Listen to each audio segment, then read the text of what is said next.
Hey guys, what's up?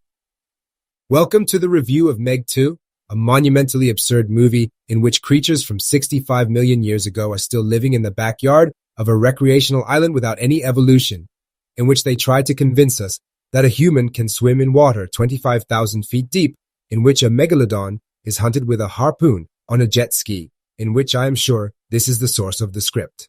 Ever since the advent of CGI technology, no screenwriter or producer has been afraid to push the envelope, so we've seen a lot of these productions.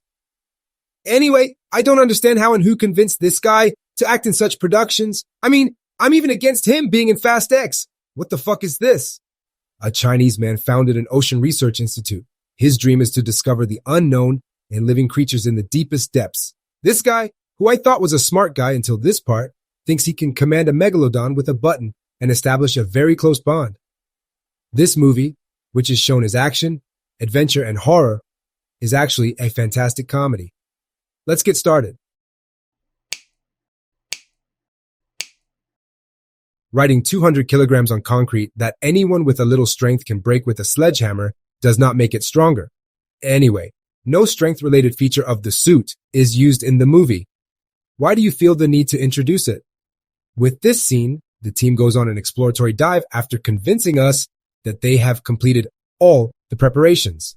What they say at the beginning is that there is a layer at the bottom of the water, and they will go underneath it and discover the creatures here.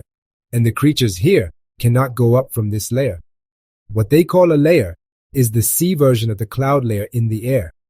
So a human can swim 25,000 feet deep, but a megalodon can't go above that layer. You know the drill. Anyway, things get even funnier when this very clever team goes diving. Everyone, friend and foe, is standing on a platform in the middle of the sea.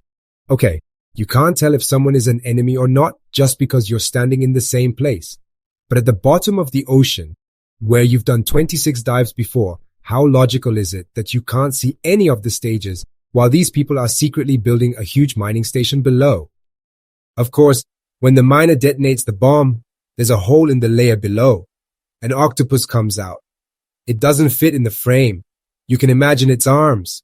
Of course, when the octopus realizes it's on the island of fun, it asks people for cocktails. Anyone else would have done the same. When nobody gives the octopus a cocktail, he gets angry and makes a mess. Of course, the Chinese man is smart. He knows it when he sees it. First, he gives him a cocktail umbrella. Then he gives him a cocktail made with ammonium nitrate, which you can easily find everywhere. Is that fucking salt? Fucking ammonium nitrate. You're not supposed to find it everywhere. Since we saw in the previous scene that a person can swim at a depth of 25,000 feet, we are not surprised by such scenes. All we have to do is get the air out of our sinuses. So they want us to normalize the situation, especially by making such explanations. But couldn't you have told the same information to this woman? If she could have lasted 3 seconds, she would have been saved. Is he the only one who can get air out of his sinuses? Of course, rule 1, the lead doesn't die. Rule 2, someone has to die. I warn you, unless you are the lead in a Hollywood movie, don't try this, because you will die. This is certain information. Please pass it on to the people around you. Finally, what kind of a dream world is it to hunt 3 megalodons on a jet ski with a harpoon?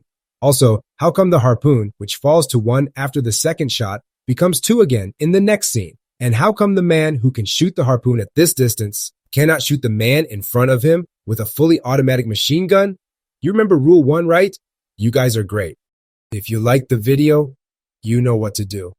See you in the next movie.